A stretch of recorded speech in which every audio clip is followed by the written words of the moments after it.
Great, let So me turn. first and foremost, I will all start. How are you this morning? This morning I am blessed, great, Yeah. amazing, fantastic, in good health and happy, and I've done my prayers, so I'm good, bro. Do you know what I'm saying? How's the weather over there? Over here it's beautiful, like it's nice, bro. Like I think it's probably about 28, 29 right now. First thing in the morning, the sky is blue. There's clarity. Where I am is quiet. All I hear is birds. I'm good. You know what I'm saying? I can't complain at all. I mean, like, I don't know you personally, but just through the few interactions I've had with you, you seem happy. You seem like you're really in a happy space. The best way to put it, I'm good. Like I'm good. Happiness is determined by self. Nothing. Happiness is not necessarily determined by things external from your inner being. So I'm good. Everything out, anything external from me is a bonus for how I feel internally. Do you know what I'm saying? Mm. I'm good. Like that's the best way for me to break it down for you. I'm good. It's I'm good. Like there are bad things and things are happening, but I'm calm. I'm at peace. Do you know what I mean? Okay, okay. I mean, as we all do with our interviews, we always like to get to know the person. So strip away everything that's sort of out in the socials where people don't really know you. So try to get to know the person. I mean, take us back. Where you from? Where did you grow up? What's your family background? So I'm obviously I'm black. I'm black. I was born in Camberwell, Southwest London. I was born in King's College Hospital. I grew up in Brixton. I grew up in Brixton and Stockwell. You know what I'm saying? My family are like the Ellis family, which was a family on Cold Harbour Lane. My granddad was well respected as a frontline member in Brixton. My family goes back to Jamaican roots. My uncle Charlie Chaplin being one of the first reggae sound man battlers. One of the first men to have a whole security firm with like 45 man holding AK-47. My thing's deep. My thing goes deep. But me, I like on the subject of how people know me. My name is Joseph Dot Rotten Ellis. Joseph Daniel Joel Ellis Stevenson at birth. Now I'm Joseph Dot Rotten Ellis. People know me as Dot Rotten, but I don't go by the name Dot Rotten no more. That was a brand. Yeah, majority of people now know me as Zeph Ellis or Producer Zeph. That's who I am. Do you know what I mean? That's who I am. That's how I identify myself. How was your early sort of upbringing? Did you live in a two-parent household, a single-parent household? How was you as a kid, behavior-wise? My upbringing.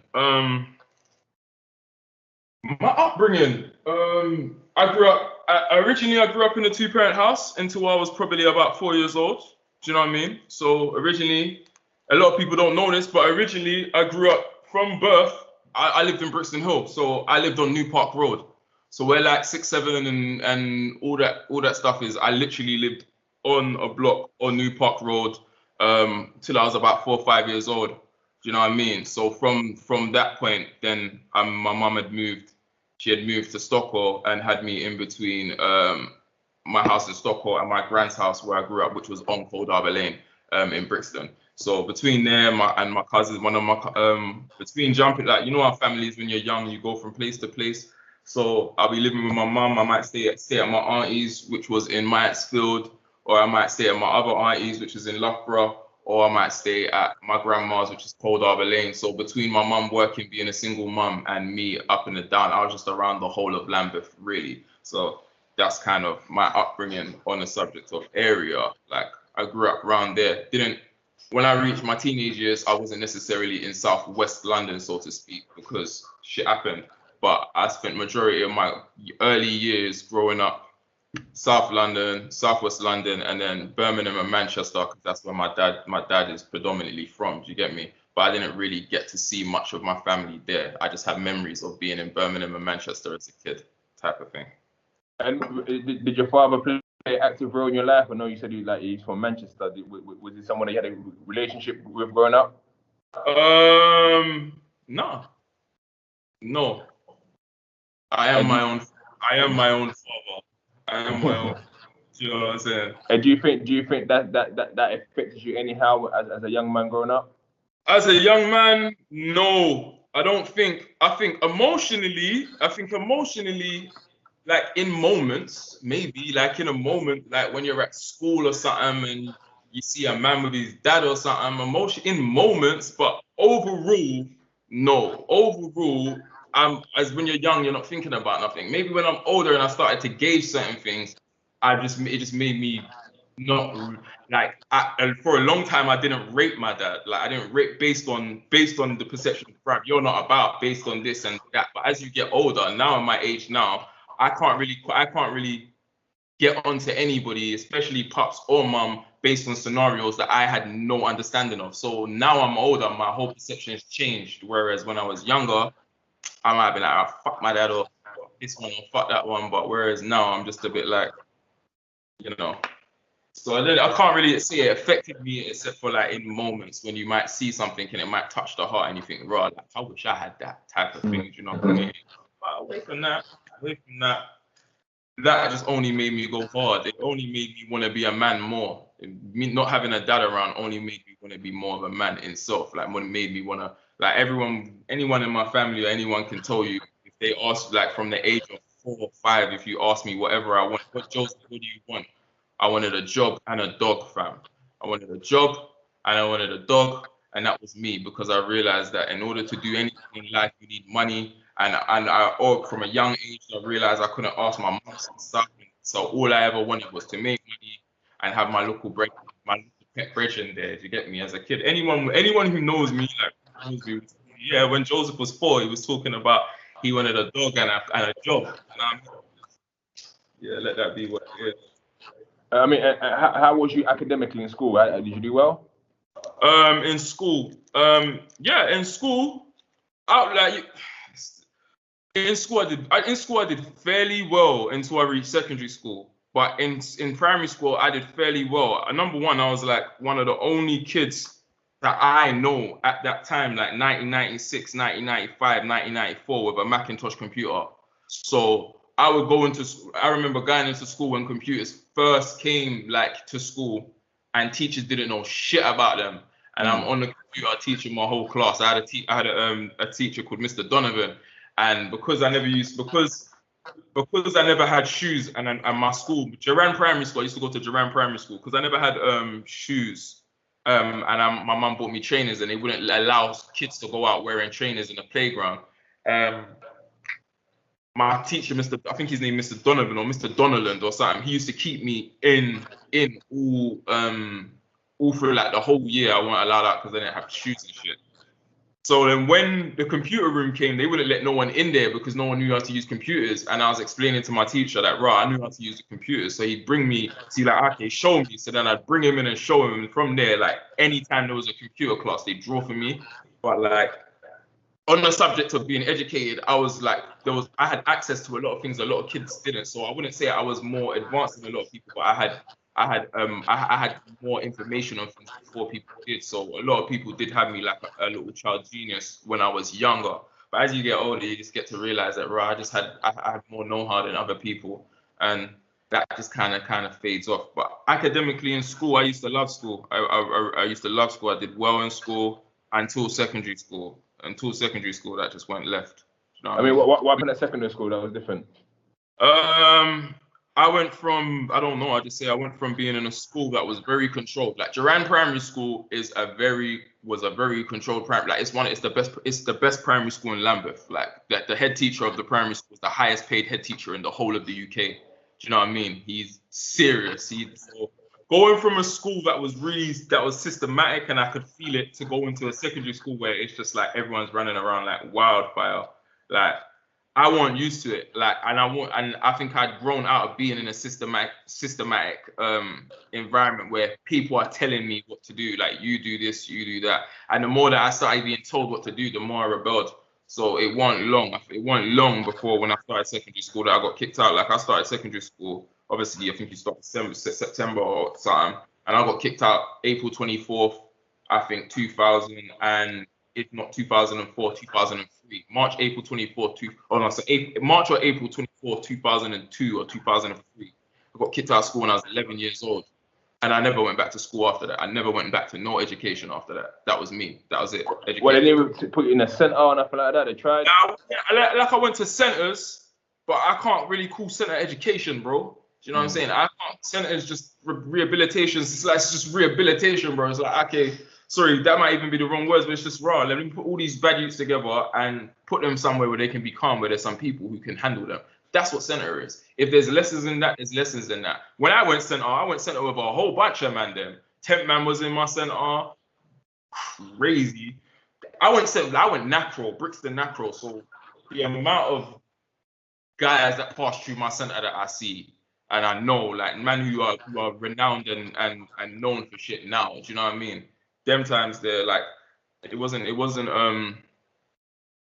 them times, I guess. I was young, so this is like when I'm 11, you know. So when I'm coming in and I'm actually out now, like I'm not in my yard, I'm out, I'm seeing things, I'm around people, I learned the game. That's when everything changed. When I got kicked out of school, everything changed because I was no longer like, my mum used to tell me like, bro, my cousin got kicked out of school the year before. So it's like, if you get kicked out of school, the day you get kicked out of school, I'm gonna beat your black ass. You know what I mean? My mum was father like. And then the day I got kicked out of school, no one did anything. I was in my grandma's house with all my aunties, uncles, everyone, bro. And it's like, yeah, Joseph's been kicked out of school, and no one did nothing. And from that day, I was like, yeah, cool. No one's doing nothing, and everyone's promised me this beating. Cool, I'm just gonna do my own thing from now. And that kind of just changed everything. Started going centre, I started hanging out with Mandem, all these different guys, and taking all these different pieces of information and mentality home.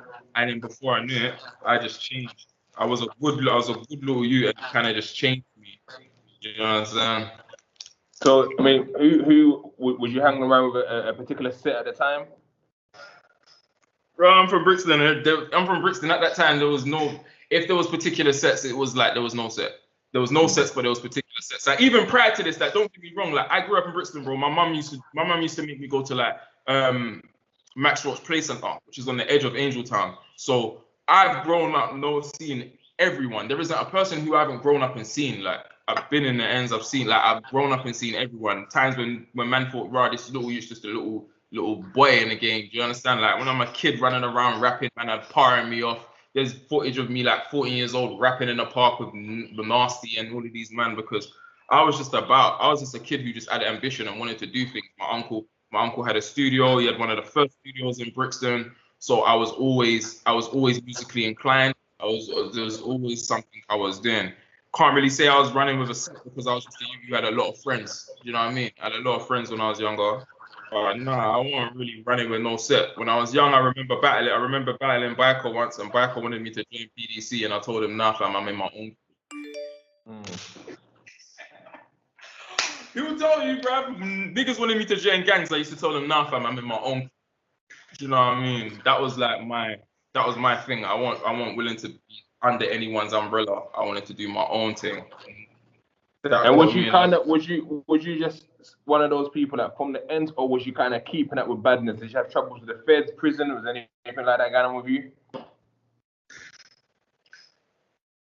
If I ever did anything, fam, if I was ever doing any madness, my thing was don't get caught. So I would never get caught for what? The things I would do, like the only times I think I'd ever get arrested, when I used to roll with my Cody, because my Cody used to be a bit hyped. So like every day we'd be on jacking someone or robbing someone, but then he'd want to take it an extra bit further. So like we're doing robberies from Tooting to Kennington, jumping on a train, jumping out on the area, going to schools jacking, man. But he'd be on some I want to jack 4 man today. I want 4. So he'd be moving crazy, rolling around with 4 phones, and my heart's like, bro, I'm not really in it, but let's just pattern. Do you understand? So like, man used to do things, but they're not things worth referencing or going over. Like man used to do things, man used to shot weed, man used to shot yay and all of these things, whole country, all of that. This is when I was young. So I tell you, I tell you something. I used to shot. I was with an older from Bricky, no names, and I was shotting in Reading consistently for about 7-8 months. Prior to doing all of this, I was producing. So I was producing in the ends. I was producing for all the man in Stockwell. I'd give beats out to like all the DJs I know. but I've got no peace. This is like the story of every man. Them like, right, man wants to do music, but man's got no peace. I've gone up to I've gone up to Reading for like 6-7 months. I'm shotting. I'm like every Friday, every day at least about a bag's being made. But every Friday it's 2 bags, 3 bags because the line's popping on Fridays. Do you get me? I'm on Oxford Road running up and down. Running to Cavendish, I think, running to Coley Estate, like all Reading places, trying to do my thing. And then I think after about 7 months of doing, I know how much I've made in the orders, but I've probably got about a bag on it. I'm like, bro, this ain't doing nothing. Like I've been here for 7 odd months. I know I've made man about 60 odd racks or something, and I've got about a bag on me. So then one day I'm in the car back with a bro who I'm working for, and he said to me, I said to him, long, but he's gassed. Knows I'm his worker. I'm bringing their beats. Let me turn this down a bit. I'm like, I've said to him, if I get back to London and I turn on the radio and one of my beats is playing, I'm done with this shit. He's like, what do you mean?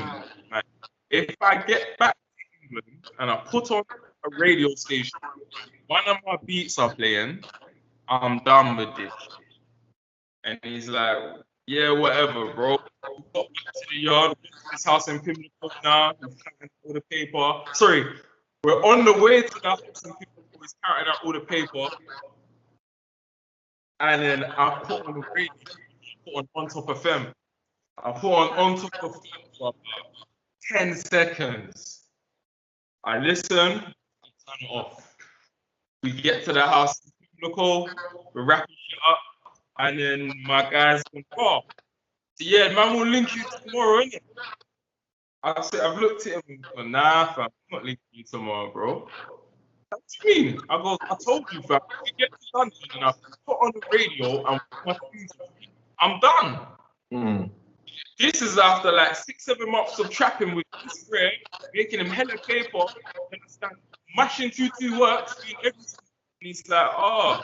He's looked at me, he's like, what do you mean, blood? I go, bruv, I told you to get to London, I put my shit on radio, I play the radio, and one of my shit are playing, I'm done with this. That's my sign from God, you get me?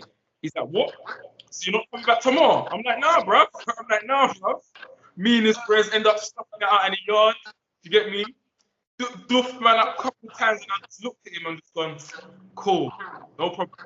And then I've left the crib. After that day, music.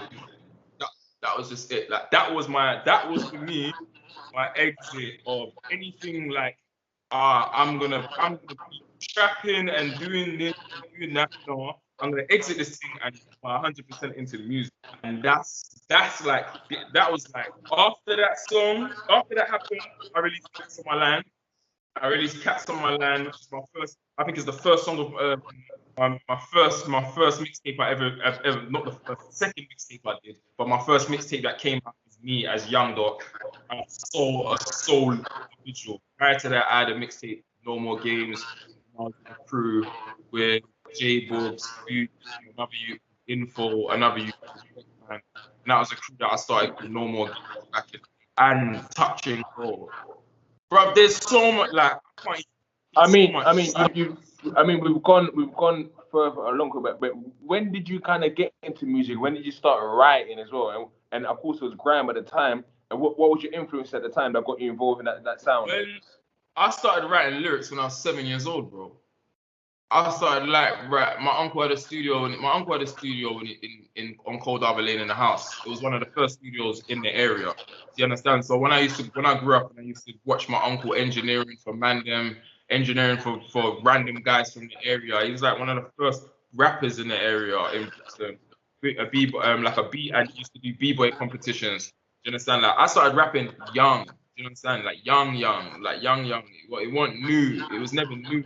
Just taking my music career serious was new. You know what I mean? Like taking it serious was new. Away from that, I'd been working. I'd already seen people working. Like my aunt was a singer. My aunt was a singer who was touring them times. Doing backup vocals for fucking brand new heavies and bands like that. Do you know what I mean? So I'd already seen a lot. And my uncle, as I said, my uncle was a big reggae sound man, so I'd already seen a lot. But getting into it and taking it serious myself and understanding the game was what I had to do. And once I figured out, like, raw, I didn't want to be like none of my brethren so trapping. Like, I've got friends who I could go back to the block now and they're still there trapping. Like, real talk right now. Like, I could pull up at Stockholm Tube Station, walk out, and I'm gonna see man them who I know, who I was with 21 years ago on the block. Do you know what I mean? And not to say that that's not a good, not to say that's a good or a bad thing, because their paper might be up, but for me, I had to make movements, I had to do things, I had to see things like based on just my surroundings and what people around me were doing. It inspired me to do other things. So, you know. And we got what about sort of you got a process of sort of writing lyrics. When did you get into the whole beat making, and what was your kind of first software you were using at the time? The first time I produced a beat, I was 7 years old, bro. As well, okay. The first time I produced a beat, on an Atari. I can't remember what make it was. It was on Atari. We had a little Akai. My uncle had an Akai sampler, an Atari, a Roland sound machine, some microphone. I don't know, some decks. I don't know how it worked, but all I know is my uncle was a G, and somehow he had all of this equipment, and he was the guy, bro. And he used to teach me everything I know. I used to sit there for hours on end watching him, weren't allowed to touch nothing. So I had all of that experience of maybe you should change that, but I can't say nothing. So let me just see what my uncle does. You know what I mean? A lot of watching, and I had a lot of studio. I was in the studio before I even knew what a studio was, bro. You know what I mean? So my writing got very advanced over time because I learned things. Like, music isn't even music to me no more. Music is a lot of maths and a lot of numbers. I hear music differently now. So my writing, when I got into writing properly, I wish I had Mel here. Mel would tell you, bro. I didn't ask. If you ask people who know you, bro, they'll tell you I was that 14-year-old youth who was rolling around with bin bags full of lyrics, fam. I didn't have no phone. Do you understand? But you could catch me in South Bermondsey at Digital Horde at the time, which is now Corey Johnson's building, with about 3 bin bags full of papers with big black permanent mark writing on it of bars. I would go into the studio and scroll through my bin bags, like, this bar, nah, just put that one down, like literally, like I don't know no one who was. I don't know no one who could say, bruv, I had bin bags full of lyrics as a kid. Real bags, like, real pad, like, real shit. No cap. No cap. And was it? Sick man will tell you. Sick man will tell you. That's someone who can tell you, blood. Dot used to have bin bags full of lyrics. Do you understand? And was it always a conscious thing then to, was grime always a thing, or did you dabble in hip hop at the time as well? When I first started rapping, I started rapping. So I never knew what the concept of grime was until I got taken on a school trip. I used to go to this place called Origin. Big up Pablo. Pablo was my mentor. I used to go to this place called Origin, which was like a black group that was set up on Orlando Road. They would get youths, troubled youths, and bring them together and sit down and do like 3 or 4 hours of talks and exercises and to motivate the youths. And on that particular program, I met some youth called Ryan. Big up Ryan. And Ryan, we went on a trip to like Lancashire, and Ryan had a tape in the car, and he was playing this tape. And on one side it had like Dizzy Rascal, Wiley, and on the other side it had like Garage Essentials. And the Southman. That was the first time I think I properly heard grime, because I heard Wiley and Dizzy I heard Wiley and Dizzy and them man on a Slimzy set, Sidewinder, and then I heard Southman, Essentials, fucking Remedy, and New Era Any on Flashback FM 993, I think, Flashback FM. So at that time, that was the first time I heard grime. But prior to that, bro, I was listening to Wu-Tang, I was listening to Bob D, I was listening to Nas, I was listening to Jay-Z, I was listening to, bro, you name it. My uncle had the first album I ever listened to, like rap album I can ever say I could listen to, was Old Dirty, I think it was Brooklyn Zoo, Old Dirty Bastard. Old Dirty Bastard, Brooklyn Zoo. That's the first rap album I remember listening to beginning to end. The first rap album I ever bought myself was the Dilated People's album, the one with West Coast, and I bought that in New York. Those are like, so my influences, like, yeah, I don't know. That's like some insights for you, do you know what I mean? I mean, how did the name Dot Rotten come about? Dot Rotten was not my first name. Dot Rotten wasn't my first name. I changed my name to Dot Rotten before I changed my name to Young Dot. So I used to be called, so when I grew up, everyone used to call me T Dot, or TC, T Dot, Terror Child. I got given the name TC by a boy called Leon, who used to live on my grandma's, off of my grandma's road. And he called me TC, which meant like terrain shooter, because he said like, bruv, whatever area you go to, you always do a madness and just fuck up the area. So he called me TC, which was terrain shooter. Then I changed that to T Dot, which was Terror Dot, or TC, Trouble Child, Terror Dot.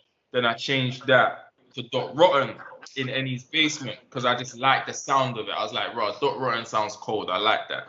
And I changed my name to that. And Dot Rotten is going to stand for Destruction of Traitors, Dirty on Tracks, Devil on Tracks, Righteous Opinions Told to Educate Nations. That's what Dot Rotten's going to stand for. That was my early view. Like, yeah, Dot Rotten's going to stand for Destruction of Traitors, Righteous Opinions Told to Educate Nations. That's what it's going to stand for. Righteous opinions told to educate Nubians, whatever. That's going to be my suit. That's what it's going to stand for, but no one needs to know that. That was my kind of thing. Then I changed my name to Young Dot because K Dot came into the studio with Essentials, who I was fanboying at the time, and was like, "Raw, yeah, man, you can be younger K Dot, but you just be Young Dot." Do you understand? So I was like, "Alright, cool." Then I go around, and I changed my name to Young Dot, put in work. Obviously, I've been producing instrumentals as Young Dot. Then during that time, I got introduced to Tyrone and Kieran Rowe, who are the sons of Dennis Rowe, who's like main man at Saxon Sound. And then from there, I changed my name to Young Dot. I got introduced to them, and then they let me use their studio, and then everything Young Dot happened from there. Everything Young Dot based, all the instrumentals on the road, me getting like a million plays on MySpace, me having the first downloadable sync first rapper to do a whole grime tape with auto-tune and vocals on it. It's the first time I've been told, yo, you're not allowed to swear in the tune, don't come into my studio. And like a lot of development happened at that time, you know what I'm saying? I mean, for some of our young audience who sort of won't be sort of aware, like, if you want to talk, let's talk about some of your infamous clashes, things that sort of put you on the map. What would you say is the most, I guess, poignant moment in your career when you were doing the clashes? Like, what clash would you say was that? Yeah. I don't believe I've had one.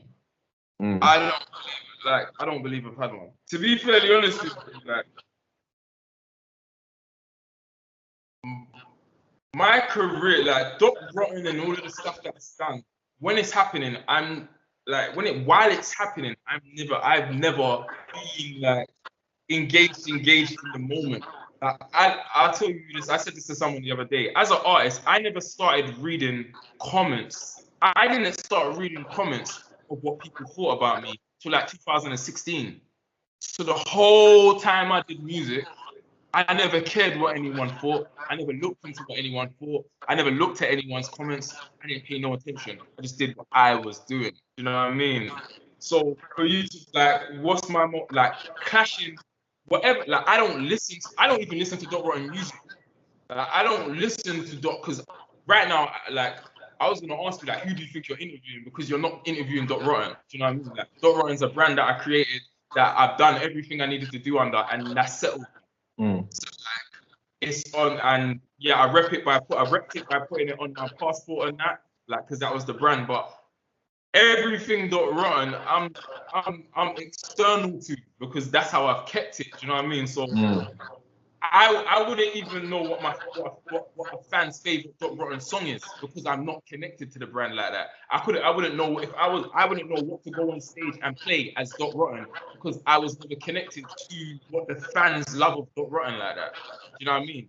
My thing is raw. If a man's clashing me, my thing is right. I'm gonna make sure I go in the booth and I'm gonna rustle his feathers. I'm gonna piss him the fuck off, and then I'm gonna keep it moving. That's the Dot Rotten mentality about it. There's nothing else. Who gave you the toughest time? I don't listen. Who gave Dot Rotten the toughest time? I don't listen. The only person's dubs who I've ever listened to who I clashed was P. That's the only person whose dubs I ever listened to. Like I never if I'm during the last one when man was sending, I never listened to one I was replying to niggas. I ain't listened to their dub play. Like I don't no one's giving me a tough time, and the reason no one's giving me a tough time is because I would have to personally feel rustled or fucked for man to give me a tough time. My pen is my pen. My pen is gonna do whatever it does. Well, Dot's pen is Dot's pen. Dot's pen's gonna do whatever Dot's pen does when it does it. But no one's giving me a hard time in a clash. I always hear a lot of people. You're not really, like you said in the comments, but I always hear, he's underrated. He's too cold. He's definitely top 5 lyrically. Do you consider Dot Rotten top 5 lyrically, or if not the best? And why do you think a lot of people don't really pay attention to that?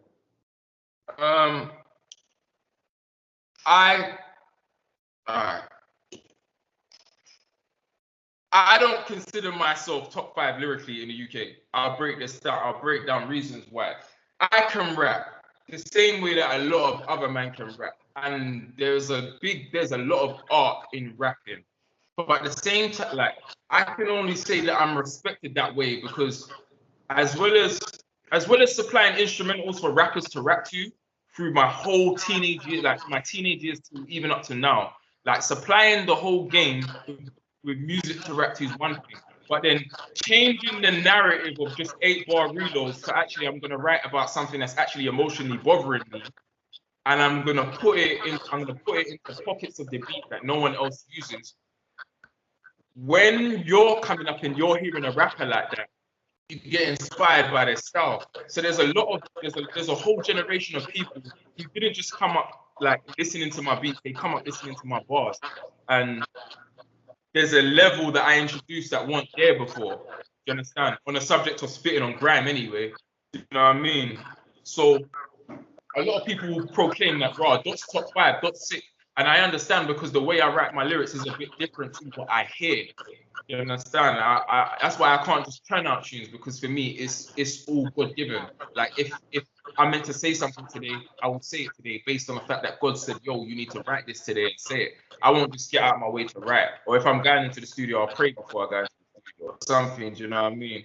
But I wouldn't class myself as top 5. There are some amazing battle rappers out here in the UK who put double entendres and metaphors and similes and wordplay together like no other individuals who are signed, who have millions of dollars and everything, and might not even be known like that. But I definitely introduced a way of rapping, and I've introduced quite a few things that weren't there before for people to put me on a pinnacle where they say, you know what, Dot's this, Dot is high, because I'm always been slightly ahead of my time. Whereas if I had come a year or two before, if I had come a year or two after when I've actually come, people might have accepted things more. But when you're kind of always ahead, it takes someone else to do it for people to accept it. You understand? I did a whole clash and run. I weren't really accepted. But then if Chip does the clash and run after me, it's kind of accepted. You understand? Respect, love to Chip and that. Do you understand? But it's like sometimes it takes someone else to do something after you for people to take to it, rather than when you're the one who's doing it. They're kind of like, well, I don't really understand my man's angle. You know what I mean? And I in my whole career, I've got a lot of, I don't really understand my man's angle. But it is what it is. Maybe I'm a bit too ahead. Maybe I've been a bit too ahead. But it is what it is, man. I can't complain. What I've been given, I've been given. You know what I mean? And this is how it's meant. This is how God set it out. This is how the plan is meant to be. So whether I go completely quiet and I die out tomorrow, or whether I blow up today, or that's how it was meant to be. You know what I mean? I mean, look, going back to production, let's say been producing for a lot of rappers and everyone since you're 14. What if you can give us a few of the most iconic beats that you feel that you? Oh, hang on, I was getting a call there. So cut out a second there. If you give me, oh, can you still see me? Yeah, I there can you still go. see you. Yeah, now someone tried to call me there. If you can give me some of the most iconic beats that you produce for people that, so the people who don't know say, oh, you know, right, I didn't even know my man produced that.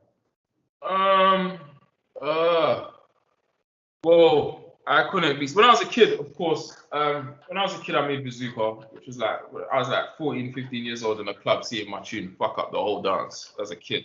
As I got older, when I was younger, like, Channel U days, I produced like a song called Jealousy and Hate for an artist called Doctor. Fast forwarding in time, I produced like a lot of stuff. I produced stuff for like Wiley and Skepta. They're beats that would just go under the radar. Do you know what I mean? Obviously, I produced that Screw and Brew for Mostak and Miss. I produced tracks. I can't name the beats. I can just name songs I've produced. You know what I mean? Like, I haven't had my big worldwide record yet. You know what I mean? But I've done where I haven't had my big worldwide record. I've inspired many people that have had their worldwide records. You know what I mean? I've been at the early stages of many people's careers. So I can't say I've had a Gangnam Style or some big record, but I've definitely given people some hits, and I've definitely brought people back from silence. You know what I mean? And I mean, in regards to sort of financially, was you selling your beats from the get go, or like here's a freebie, here's a freebie, here's a freebie, and when did you start kind of understanding the money side of it? I used to leak all my instrumentals. All of them. This is at a time where you're only really making money if you're selling vinyls. So you're only making money when you're selling vinyls. So I used to, as a kid, from the age of like 15 to like 18, I used to leak all my instrumentals. If I made 10 beats today, they would all go online because I had an understanding at the time. Like, these are like, let's say MSM days. I had an understanding at the time that as soon as I make something, if I send it to my whole list, I'm sending it to 2,000 people. Those 2,000 people, I just got a free MP3 of some free instrumentals, and we're all in the school playground, and Bluetooth is popping. I make a beat now. I put it in my MSM messenger. By the end of the day, I can say at least 50,000 people have heard that beat, bro. That was the reach back then. That is crazy reach. That's a crazy reach for me on my computer, just bouncing an MP3 from FL Studio or bouncing a song from Project. And then suddenly I paid my MySpace bit. This is like old school. But I used to leak all my music because I realized that the beats I started producing like tough because no one would make beats for me. And then I realized that the beats I would make, the energy I would put in, the soul I would put in weren't in grime. Like, I'm making beats that sound like hip hop, not in grime. Like, I'm making hip hop beats at grime tempo, like mad peak rock type beats at grime tempo, so I could borrow it and niggas are liking it. So I just started flooding. I was like, let me flood, because at the end of the day, I want to be able to go to another place without my PC and my beats in it. You know what I mean? And if I have to spray, or if it's a youth club and I have to go, man, I've already got my beats. If I'm going to a set, man, I've already got my, like, I saw it like that, and I saw how people before me had done it, how they leaked their beats and everything was out. So I thought to myself, right, I'm gonna do that. I'm gonna put all my beats on LimeWire. I'm gonna send my beats out to all the DJs because I know they're gonna slap it. I'm gonna send beats to artists, everybody, and I just used to flood weekly, free downloads on my MySpace, everything, until work I put in 2009. Work I put in 2009. Like, beats are released in 2009 and before. People still hit me up to this day and they would have vocaled it. Or someone would have done a freestyle on one of the beats and that freestyle went viral off of one of my, there's plenty of people who have done freestyles on beats I've released when I was like 16, 17, and they've gone viral from them and popped off and had a good long career. You know what I mean? But I started at that freestyle. Plenty of times, like, tunes I released old school, like Stormzy and Cadet jumped on a tune I released when I was young. H jumped on a tune when I was released young. Bugsy Malone jumped on a tune when I released young. Skepta, Wiley, all of these people there's somewhere along the line, there's going to be one of mine in their discography somewhere, even if it's hidden, because that's how much work I put in as a kid. You know what I mean? So when I got to the point of learning, the ins and outs of beat production and selling and when I got to the point of academically learning all of that stuff and how to sell beats and stuff, I was already clued up. I was already clued up in I was already clued up in networking and getting music out and everything. So by the time I had understood how to sell beats, I realized how to sell beats from negotiation alone.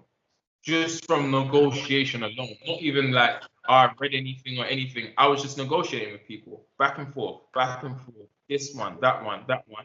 And it might have started with me selling a beat at £20, and then me selling a beat at 50, and then me getting an artist is doing a session with me. He's like, bro, can you make a beat? I'll say, yeah, but I'll make it for £150 on the spot, and then I'll mix and master your tune for 50.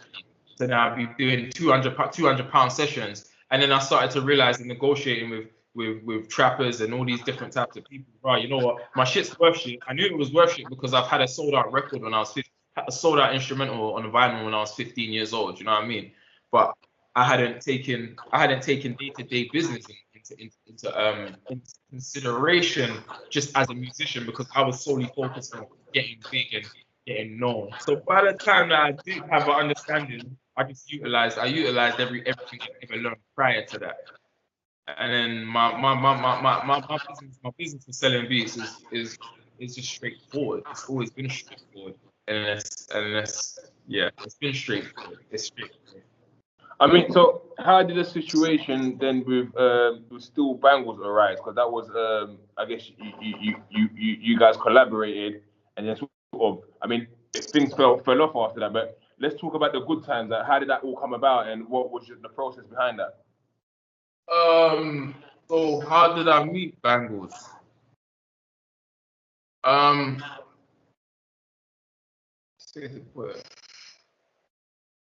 I met Banglez originally I did a song with Ghetto and Wiley. It's fun, and we recorded it in Banglez. That was probably around 2009 or something. That's when I originally met Banglez. Loved the Banglez anyway. And then after that, I got signed to Universal, of course. I got signed to Universal with my run, released the album with them and stuff. And during that time, after just in between my ending process with Mercury, I released a video called TBRA, and that was one of my first independent releases, on the subject of I did it by myself. I paid for the music video, I did everything by myself. And when it came out, he hit me up in the studio and asked me to come and link him. Yes, yo, bro, you got the vision. And I linked him, and then from that point, that was early 2012. And then from that point, when I bucked him, I don't think Banglez understood that I produced, and then I bucked him properly, and I was like, yo, so what you producing? From there, from I showed him yo, what you producing? And I showed him I can produce. We just always kind of stayed in contact. We used to talk on Skype. I moved to country, talk on Skype and that.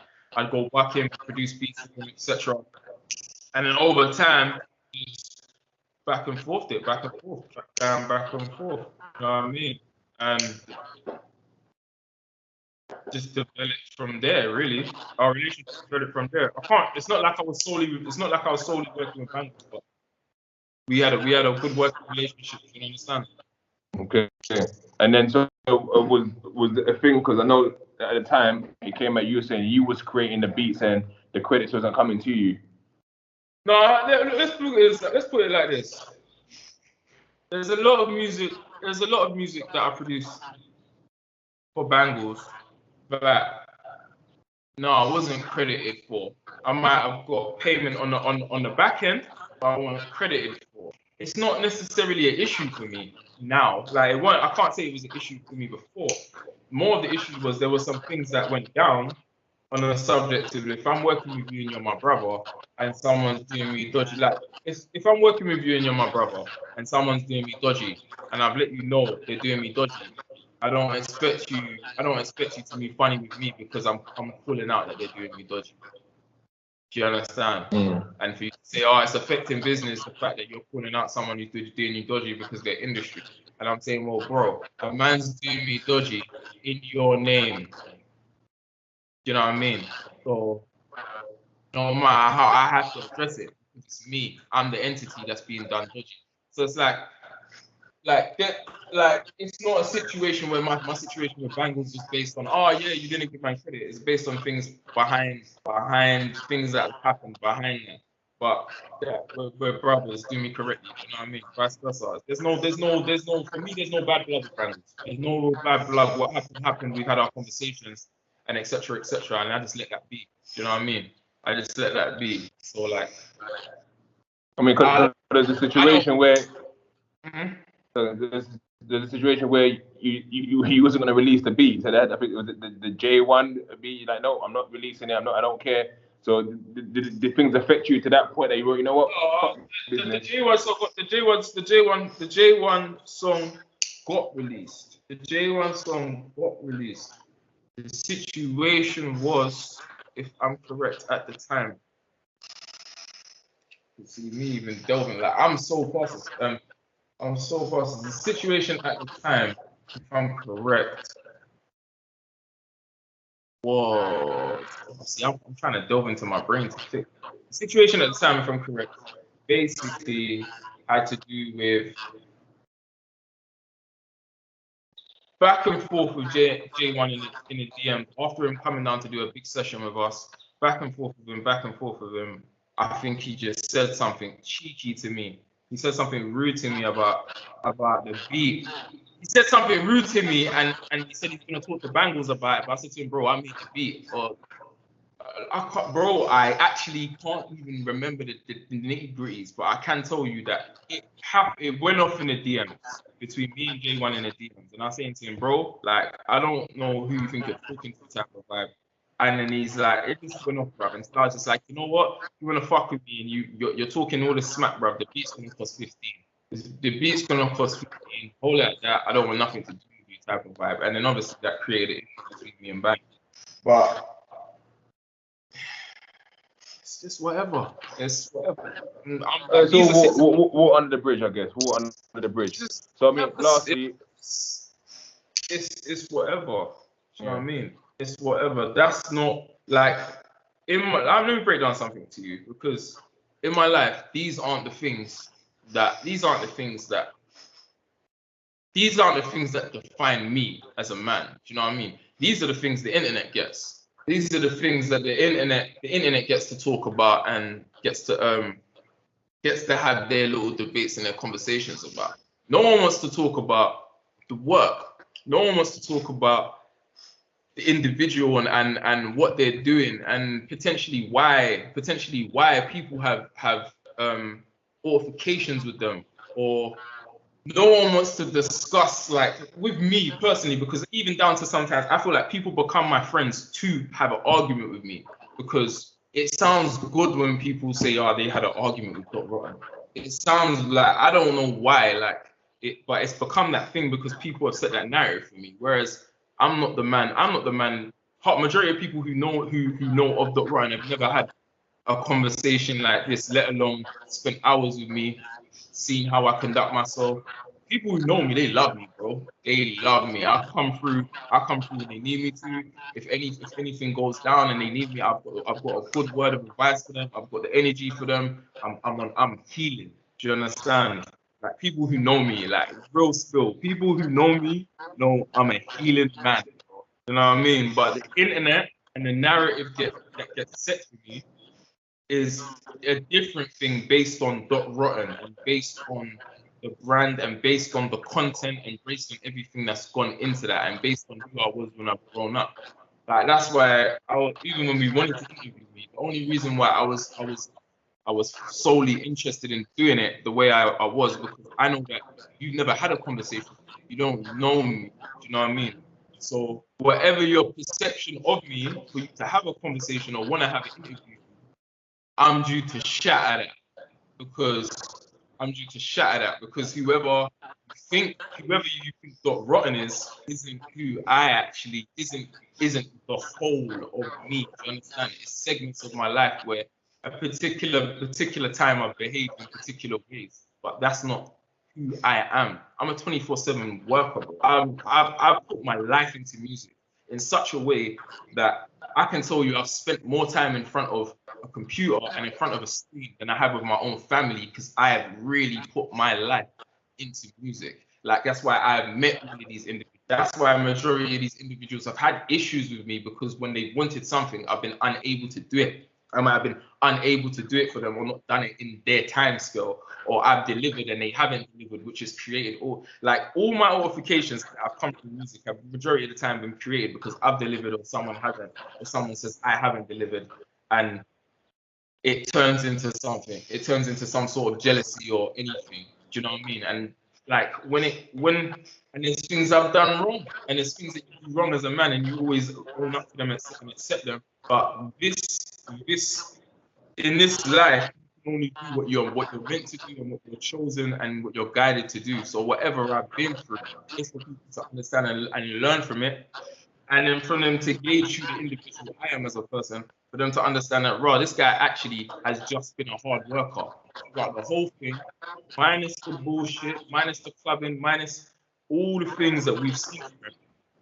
When he's not on camera, this guy's 24/7 at it. He's inspiring. He's sitting down with producers from all ages. He's sitting down with artists. He's developing people. Majority of the artists we've seen have been around him. He's done some sort of schooling or some sort of something. He's consistently given to culture.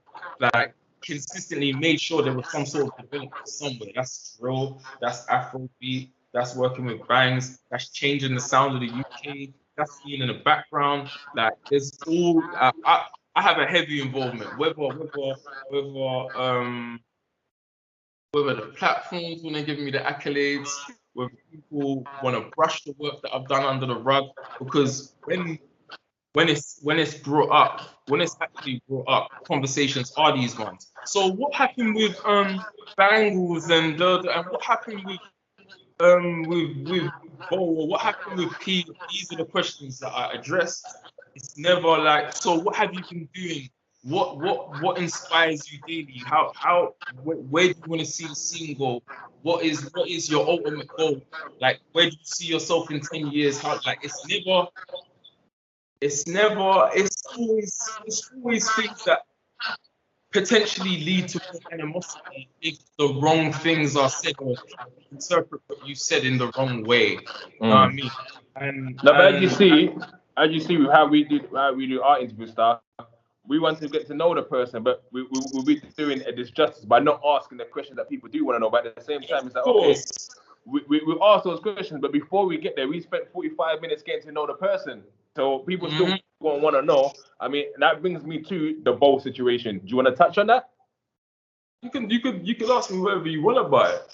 You can ask me whatever. Because I only talk from the internet's point of view. I don't know what's happening. I just know you guys were having a back and forth. What was it about? So the best way to put it,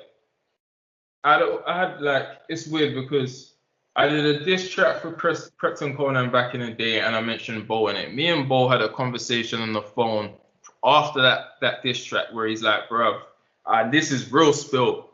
This is real spill. We had a conversation on the phone, and he's like, oh, bruv, you said I snitched on a track. And I'm like, yeah, but you did. And he's like, yeah, but I know I did, but their man snitched on me first, and la la la la la la la. Whatever that be, that happened when I was a kid. I don't, whatever that be. So later on in life, when I see Bo places, he just acts cool. Do you get me? He just acts cool. I've seen him. I've been in studio with him and all of these people acting cool. The day that happened, I've seen Bo when I'm with S Wavy and I've been producing that. Yeah. But the day that happened, what actually happened was I was going to see my uncle. My uncle lives in Loughborough.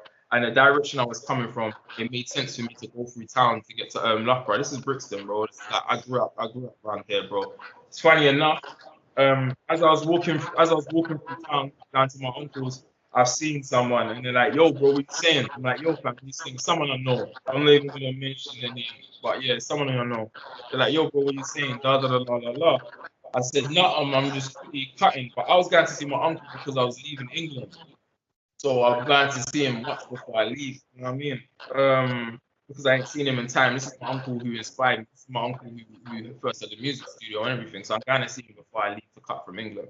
everything's been booked, my shit's in the container. As I'm walking through town, I see my brother and he's like, yo, what going? I'm like, nah, I'm like, bro, I'm just cutting through. I'm going to my aunt. He's like, yeah.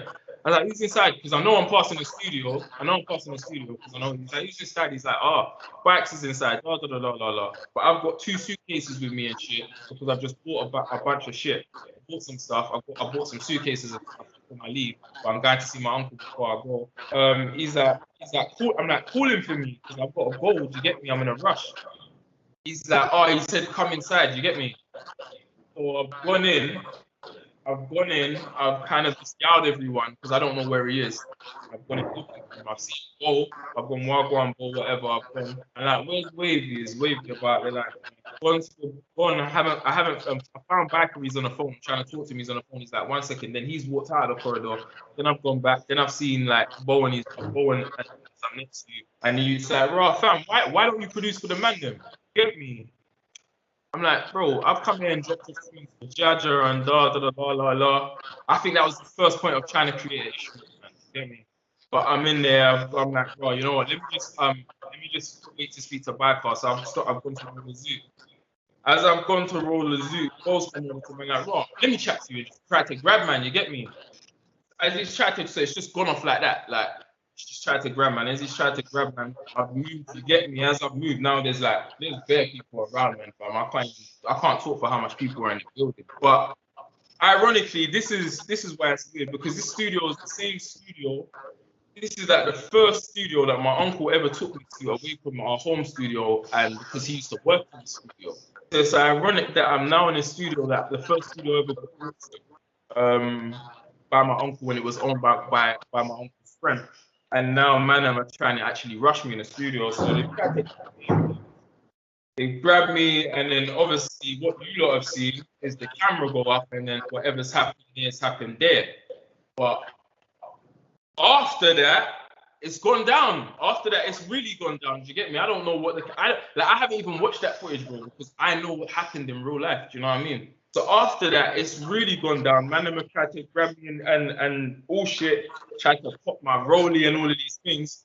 But when everyone's tried to grab me, word to God, bro, like it got to a point, like while the movement was happening, it just got to a point where I couldn't do nothing. Like, I couldn't do nothing. I tried to move and I couldn't move. So I started praying, fam. Big man thing, you can ask any one of them, man. I started praying, Lord, protect me for these demons. Lord, protect. Like, I just started praying, fam. Because at that point, if man are going to pull out nanks or do whatever with me, brother, I know the last thing I did was pray. So I started praying. Close my eyes, start praying, bro. Literally, full talk. And I grabbing me, trying to get my chains off, trying to get shit off, all this shit. Boom! When I started praying, there was bare man in the building. When I stopped praying, bro, by the time I stopped praying, there was like 6 men around me. There was no more than 6 men around me. When I started praying, I think there was like 40 men trying to grab shit off me, man, grabbing. Then when I opened my eyes and I got told, yo, move, there was about 6, 7 men in the building. And then some meeting came, man had this meeting. Man, I'm talking about, bruv, niggas with 200 racks, 100 racks online and da. Draw, man, the details are the details. I don't even want to get into the details. But on that day, what happened based off of my initial Prepton Conan thing, me talking to and him holding whatever he had for me to the moment he felt like, yo, I can initiate what I want to do on this right now. Do you know what I mean? And karma is karma. Do you know what I mean? For everything I was doing at that time, it gave me a little eye opener as well. That's my ends. I'm from Brixton, bro. I grew up around there. Even after that, I was saying to man, I'm like, fam, man, them have rushed me. I know your mom. I grew up around there. I went in, but at the same time, it's just like, let it be. Do you understand? Like, I'm not even gonna badmouth no one. You know who you are. You people know who you are. You know. Like, it's just dirty niggas do dirty. Like, it's just. I guess I mean we can move on from that, I guess, as well. So like let's get back to Zeph Ellis. And sort of the whole progression. So I mean, now you've moved and you're in Africa. I mean, talk us through that. Why Africa and what's going on over there? God controls everything for me, you know, bro. Like everything. So everything that happens, whether it be that day, whether it be the scenario we just talk about, I don't want to speak bad on no one. And the reason why I don't really want to speak bad on no one is because I'm at a point where that's not what I want people to engage in me. Like I spend too much time trying to put myself at peace to be even referring to people or discussing people in a negative light. But Africa, God, you know what I mean? I'm not one who wants to really discuss what I'm doing too tough. But as I said, it was planned. I had been looking for somewhere to stay. I've been trying to move, and I was looking for places to stay in England. So I was looking for places in Milton Keynes. I was looking for a place in Bath. I was looking for somewhere where I could, because I was making like I was doing a thing where I was making a song a day, and I wanted to get Guinness Book of World Records for releasing one song a day every day for a whole year. So I had my plan set on doing that. During the Corona year, it would have been perfect if I actually had found a base and actually stuck to it, because I definitely would have got it either way I was working. What happened? So I was looking for places, and everywhere I was looking for kept on falling through with the estate agents and etc. And my brother came to me, and me and my brother have been going, like, we've been praying a lot, we've been doing a lot of things, and I met him in like 215, 214, and we just always went back and forth. And he's always said to me, bruv, come to Africa, just come to Africa, come to Africa.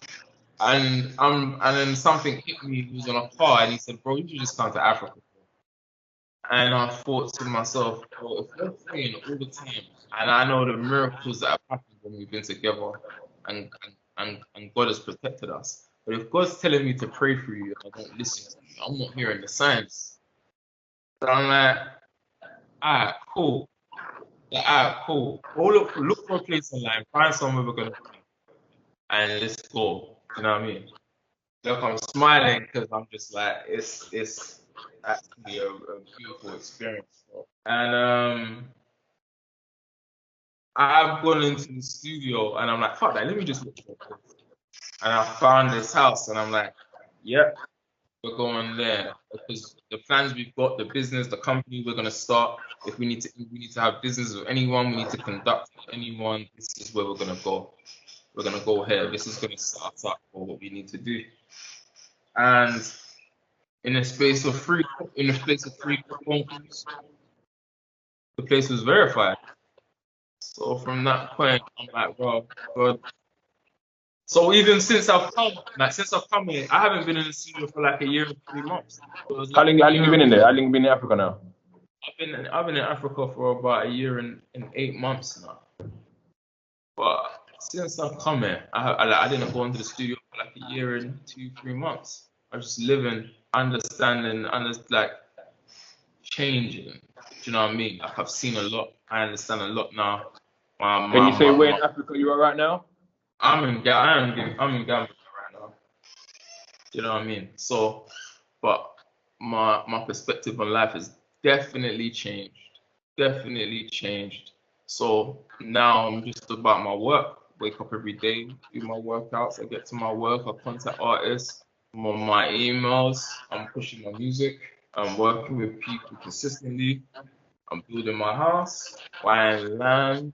I'm working with the government. There's a few things that are going on. I don't even want to disclose too much, but you know what I mean. There's a lot to be said for. There's a lot to be said for traveling, seeing places, taking big leaps, because it's a big sacrifice. It's a big sacrifice of my life to come here. A big sacrifice. At the same time, many things could have gone many other ways in England, many different ways that I wouldn't have been happy with the fate. That if I was in England, things would have had to occur that I don't necessarily need to occur. Do you know what I mean? Like, if I'm honest with you, based on things that did happen in the past, based on things we have spoken about today. And there's a certain life path I'm trying to lead and a certain example I'm trying to set.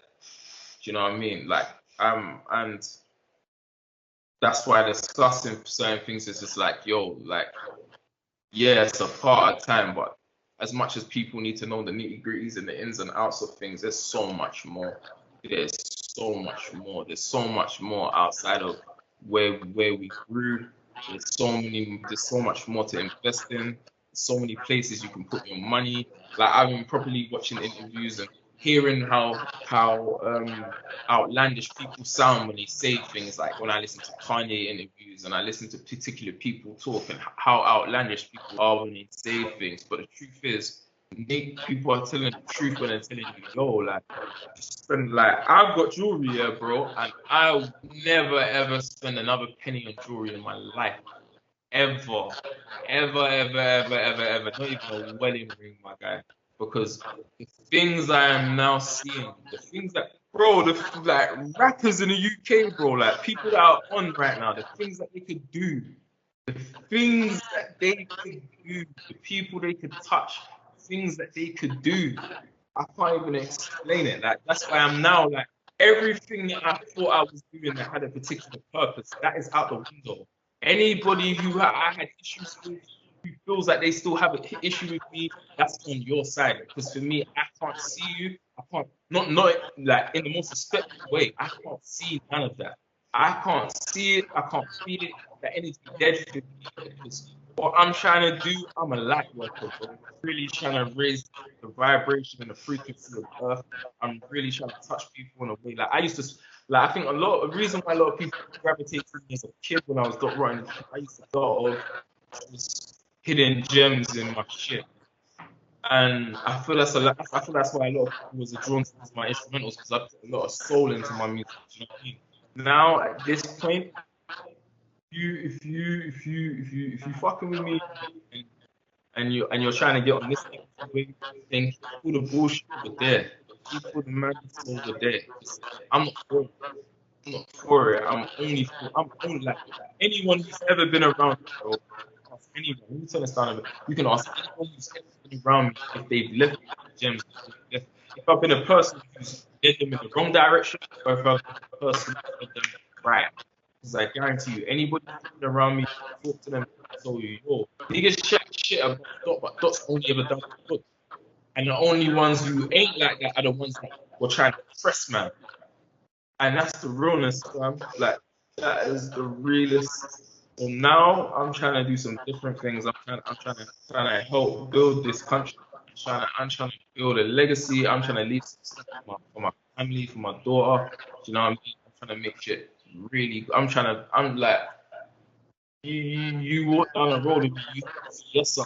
Do you know what I mean? You see yes sir, yes sir, yes. That's what you're seeing, and that's what you're gonna continue to see.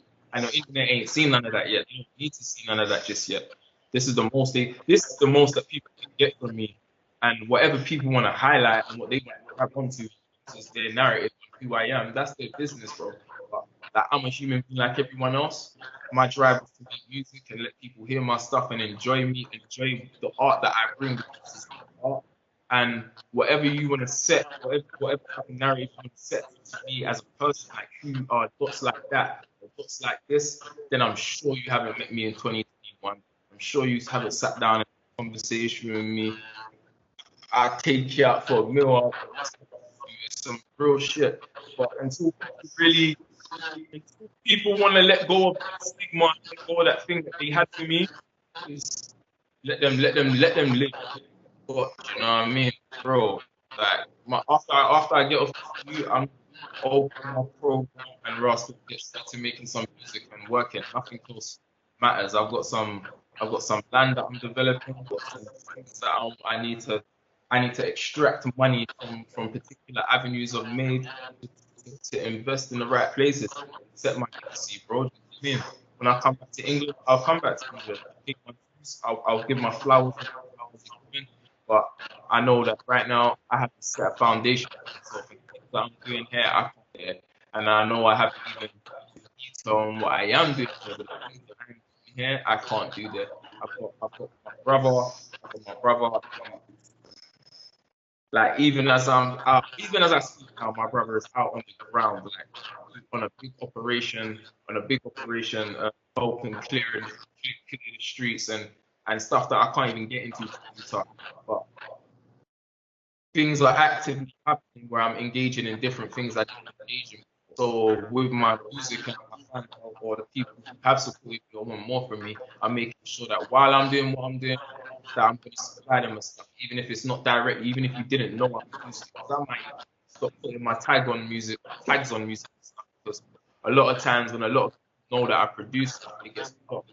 There's been a lot of artists that have gone into records, and when they're like, "Oh, who have you worked with?" My name comes up, they get shunned. There's a lot of, "Oh, we're not released that word. No, we can't fuck with that." So even in my career, even as producer Zeph, I've had to find ways to go around particular systems based on the perception that people have had of me and the problems that I might have been created in the past.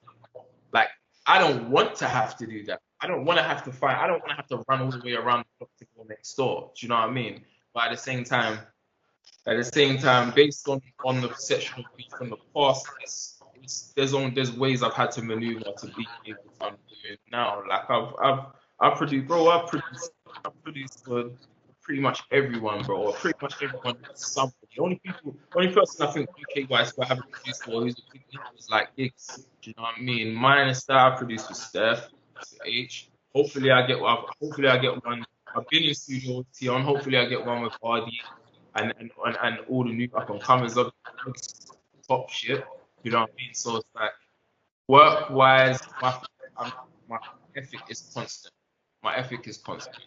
Everything else for me is out the window. If anyone wants to draw, well, you can't really say it's out the window. You was doing this and you was doing that. When I'm like, well, boy, you know what? Accept this apology, bro. It's my bad, you know what I'm saying? But I'm somewhere else. If you want to connect with that being, travel back in the past and go argue with that. You know I what I guess then mean? lastly, to just come to come up with a conclusion, you said something controversial the other day. Well, we don't know how controversial it is, but you said that from now on, you're not gonna produce any grime beats and grime is dead, more or less drum and bass. Do you just want to touch on that briefly? Yeah, my mindset behind that. I'm not talking for everyone. I'm talking for me in particular. My opinion is my opinion, innit? So my opinion is not over. But when I said I won't produce grime again, that just means that I don't find there's for me, like, I do what I enjoy. I find no enjoyment in producing grime.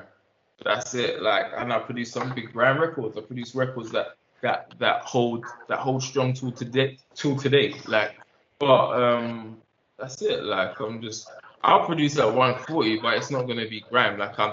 Don't label what I do as grime. Don't connect me to anything grime because when when I was coming up and making instrumentals and doing anything, bro, like I've spoke even when I've had conversations with Wiley and people, bro. Like I had a conversation with Wiley not so long ago, and he's like, bro, like out of everyone, we made it harder for you. Do you get me? Like on some underground, on some behind closed doors, we made it harder for you. Like forget the rest of it, we made it harder for you, though. Like we made sure we made it hard for you to do anything. Like so, and that got said to me. Do you get me? So we should have shown you love. We should have done this. So for me, like, don't put what I've done in a grand category. When I was trying to do it, I was being blocked everywhere. Or like that was the only thing I could have necessarily called my shit at the time because that was the only thing that was popping. Whereas I was writing hooks, concepted songs, writing about personal subjects. Basically putting an album together in 140 format, like the first to do it, bro. I was the first bro in the UK, first people to use auto tune, like artists in the UK. Me, Doctor, and Style OG, bro, was the first ones, bro. So I was the first Don. I was the first Don in grime to be putting together full mixtapes, singing, rapping, concepted songs, mixed and mastered, produced all by myself. You feel me? They want another one. First on to put a downloadable mixtape on MySpace. Same week, Jamie and Skepta hitting me up. Yo, bro, the tape's crazy. Da da da da da da da da. Next album, Skepta's bro. Like, there's been a lot of influencing I've done, and a lot of people have taken, bitten, never get the accolades, but it doesn't necessarily it doesn't necessarily matter. What matters is that when the time comes, yeah, if you want to give me my flowers, you give me my flowers. Then they don't come, but if it doesn't come, cool, I'm gonna keep working until the places where people actually support and respect my work, they show me the love that I feel that is needed. Do you understand? Away from that, I'm working every day. Love me or hate me, can't stop me. Whatever happens, bro, God is with man. Man is protected, and that is that, and that is that. Like, and I say that respectfully, peace and love. You get me? Like, Lord forgive them. They don't know what they do.